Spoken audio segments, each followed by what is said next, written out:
The story of Anatoly Moskvin is one that will keep you up at night with a strong dislike for apartments and dolls.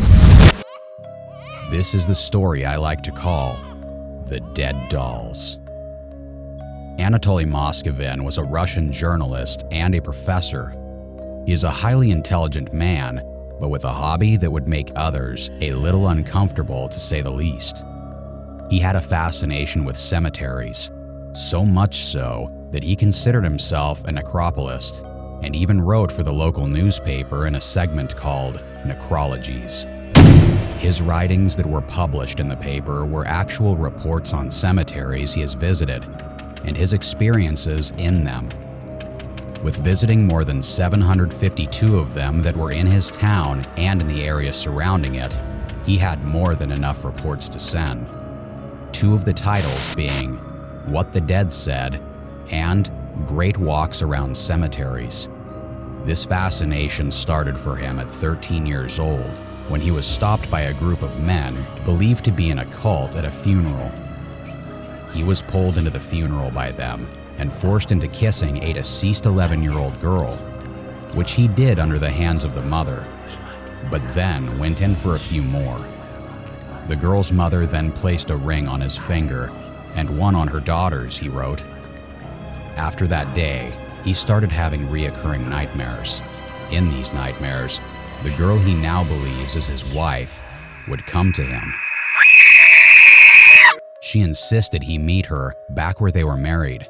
Believing she was real, he had given in one day and made the trip back. He did what she wanted, but the nightmares wouldn't stop. After this happened, he began taking detailed notes of the dead and the cemeteries they are in. But in 2009, things got stranger. Locals were visiting their loved ones' graves to find the graves had been dug up, and their loved ones were now gone.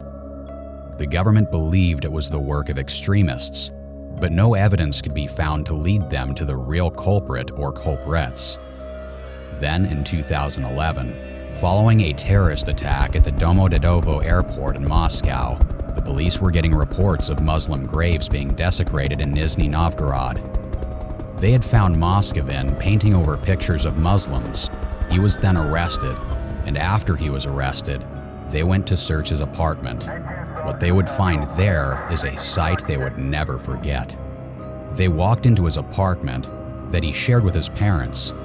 As they walked in, the whole apartment seemed to be taken over by life-size dolls, faces covered in makeup, their hands covered in fabric, and their eyes were made from toys and buttons.